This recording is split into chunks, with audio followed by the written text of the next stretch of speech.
Hello and welcome to Nitro Talk. If you're into nitro engines, nitro vehicles, anything at all to do with the nitro side of the RC hobby, you're in the right place. That's what we do here. Any help, I appreciate it. Like, comment, subscribe. Thank you very much for joining me. I'm making this video in response to a couple of comments that I got. One inquiring, but from the same person, how does a nitro engine work, and where should I begin getting a nitro vehicle? Some very good questions. As far as how the engine worked, we could pull out the nitro engine guide and get some technical jargon going, but I don't think that's really what we're looking for. Really just how an engine works from the user's perspective. We're going to touch upon that. We're going to touch upon first vehicle selection, which my views may be controversial on. Most of us, I would say probably 90% of people who are going to attempt to start or run a nitro vehicle for the first time have already done electric. Okay, they're familiar with radio control, all right, using a radio. Chassis maintenance, maybe. They really just need to learn that nitro engine. And I want to touch upon what I feel is the bane of the existence of nitro itself, okay? And that is frustration. Back in the day when I used to buy, sell, and trade a lot, I've bought tons of vehicles off of eBay. I used to hit the clearance section on towerhobbies.com. That's where I got my Miss Vegas Deuce out of there. And that's a good example. Numerous vehicles I bought on eBay that were used, okay? I could tell from the pictures, though, that if at all, they were very, very lightly used. So what happened? Someone purchased this nitro vehicle, and usually it's a lower end model. This happens much more with your Red Cat, HSP, Exceed, your bottom of the line, ready to run nitro vehicles. People will buy one, think it sounds cool. Their buddy has one, you know, they'll watch videos. I want to run a nitro vehicle. They'll buy one and either not be able to get it started at all or get it started, can't keep it running, just get totally frustrated with it and give up. Okay, that's how we've lost so many nitro hobbyists. Could have been nitro hobbyists through the years, is from frustration. And it is, I've mentioned before, the very steep nitro learning curve. There is one. It is a thing. I'm not ashamed to say that it took me a year of frustration going out, attempting to run, getting some run. And now this was just when YouTube videos and internet was around to help me out. And so that, you know, gave me some tips and helped me to learn what I needed to learn. Took me a year to where I felt proficient, to where I could listen to an engine, hear if it's rich or lean, and know what to do in most any nitro engine situation. All right, so starting and running a nitro engine for the beginner. You know, I would say it's best to start with something brand new, unless the optimal situation is probably if you have a friend who's already into nitro, who maybe can show you hand to hand, person to person, and maybe buy a vehicle off of them that is a good running vehicle, and they can show you how to operate it, show you, help train your ear. Your ear needs to be trained when running nitro engines. We'll get into that. But of course, that can't happen in all situations. So you buy a brand new nitro vehicle, an RTR, which sadly, you don't have a whole lot of options nowadays. Back when this RC10 GT2 came out, you had a ton of options. You had all your major manufacturers: HPI, Traxxas, Team Associated, Losi. Everyone was putting out multiple RTR vehicles. And some of those are still around to be purchased as new old stock. But there's not a whole lot when you go into a hobby shop. Basically, all you really have anymore is the T-Max, the Revo, the Nitro Wrestler, the Traxxases, which have hung around. And yes, I would think that those would be a very good option for a first nitro vehicle for a few reasons. Number one, and I'm sorry I'm all over the place, when buying your first RC vehicle, something that you definitely should take into account is parts availability. You do not want to buy something that if you break it, you cannot buy replacement parts. That is just going to lead that's going to lead to some real frustration. I bought on eBay the old Team Academy RT4 GP. I've shown it on the channel before, and I love the truck. Beautiful, great, awesome four-wheel drive, very nice truck. But I broke an A-arm, and I've been looking for that A-arm for the last 10 years. When you buy something that you cannot get parts for, look for something you can get parts for. That's the point. And those Traxxas vehicles, that is a big reason why they are a good choice, because that's pretty much all that is supported at the hobby shop level. You can get many more parts online for many more vehicles, but as far as being able to walk into a hobby shop, those Traxxas parts are pretty much it as far as nitro vehicles. You may have something like, I believe my local hobby shop, Hobby Town, the big chain hobby shop, has like a Losi 8 RTR, stuff like that, which is another good choice, I feel. So number one, parts availability, and we're talking about things that are going to decrease that frustration factor, right? How does it start? Pull starts, I feel, are the most frustrating. Let's say you get something like an HPI Savage with a roto start, or a Traxxas with an easy start. It's going to be save you a lot of trouble, save you a lot of thinking. A pull start engine, you have to make sure that the engine is primed very well and properly.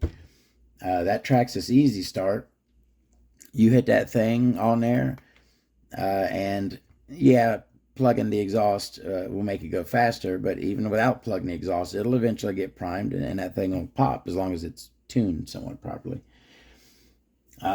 You always want to prime your engine before you start it. But all right, so that Traxxas easy start, it's something that helps newcomers get their vehicle started. They don't have to worry about a glow igniter and pulling on it, right? It's all in one. You hit the button and go. You just have to charge the battery. For a newcomer, for a new newcomer, I think that is a good option.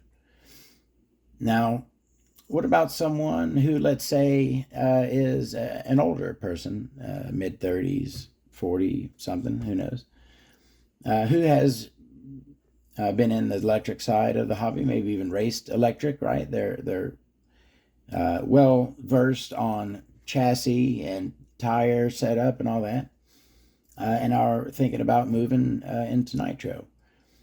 At that point, obviously for that exact scenario, I'm going to suggest a buggy with a bump start engine and a starter box, which I feel is one of the easiest ways. If you can start your vehicle on a starter box, I like to do it. I like the starter box. Turns the engine over nice and strong and steady. Where are we at? I know I'm just kind of rambling here. All right, so that's the other thing I want to talk about when selecting a first vehicle. What about, okay, we've talked about stuff like the GT2 here, your Traxxas ready to runs. What about something on the cheaper end? What about those Red Cat HSP Exceed? Those ones that people buy, get frustrated with, and return a lot, okay? If you can not get frustrated with it, right, I think it's a good choice. Having, and I've made this point before, having a cheap vehicle, right, but besides the fact that you can buy 2 or 3 of them for the price that it costs to get a bigger name, better vehicle, I think that for a beginner, yes, the frustration factor can be higher. They might be easier. They might be harder to start. They may be chassis issues that you have to deal with immediately before you run the car. You're going to have to look them over better. The quality control, the more expensive the vehicle is, the quality control is better. There's less little problems that may pop up, right? But those problems, I feel, can be a benefit. I think having a cheap Nitro vehicle can be a good teaching tool. If you stay at it, right? If you don't give up, you're going to be taught how to fix things. You're going to have problems, right? The cheaper vehicles have problems much more often than the more expensive vehicles. So that's all stuff, and you need to learn all that stuff eventually anyways. You get a tire comes unglued. You need to learn how to re-glue it. You eat up a spur gear. Maybe your mesh was off, or it's just really cheap plastic. You need to learn how to swap a spur gear. Maybe upgrade it to a metal one if you can. You have a shock blowout, right? You see that your whole little section here is covered in your shock oil. You need to learn how to rebuild that shock. Now, the engine part, yes, you do need to learn how to deal with engine issues, with an engine being flooded, with a bad glow plug in an engine, with all kinds of issues that could arise in it. You need to learn that stuff. And a cheap vehicle can be a crash course in all that stuff. But at the same time, it's a dual-edged sword. It can also be very frustrating and lead to people giving up and never touching a Nitro vehicle again. It has happened. So, do I recommend people buy a cheap Red Cat HSP? Yes and no. I don't say that. I don't recommend it, but I also don't not recommend it. I think that it can be. If you are already into that's a good way to think about it. If you're already into electric, right? You already have electric vehicles. You're already well versed on fixing RC cars in general. Then those problems that arise, may not be as frustrating when you know how to tackle most of them, right? You just have to deal with that engine, and you got to learn that anyways. All right. that's a little bit about first Nitro vehicle. Um, and that I touched a little bit upon. There used to be so much more of a selection. There's not a whole lot of choice nowadays, unless you're going super high end, right, with a buggy kit and a high end engine, bump start, starter box, right, the whole race setup, right. You got a lot of selection there, and you got a lot of selection at the very bottom end. You can go on Amazon or eBay, and there are HSP, Exceed. I don't even know what the brands are nowadays. That's what they were 5 years ago. I haven't looked at a lot recently. Do they even sell Red Cats still? I liked Red Cats. I had a few Red Cats that I liked. I had a couple that I dumped way too much time into. I had a pair of Aftershock 3.5s, and I tried my best to race one of those, and it just those are not made to be raced at all. But I had a lot of fun with those, and I learned a lot. I learned a lot with those Red Cat vehicles. You can learn a lot. All right. I need a drink is what I need. Give me a sec. All right. So that's a little bit on first vehicle selection. Now let's talk a little bit about beginner tips. Let's put it that way. Beginner tips for nitro engines. Prime.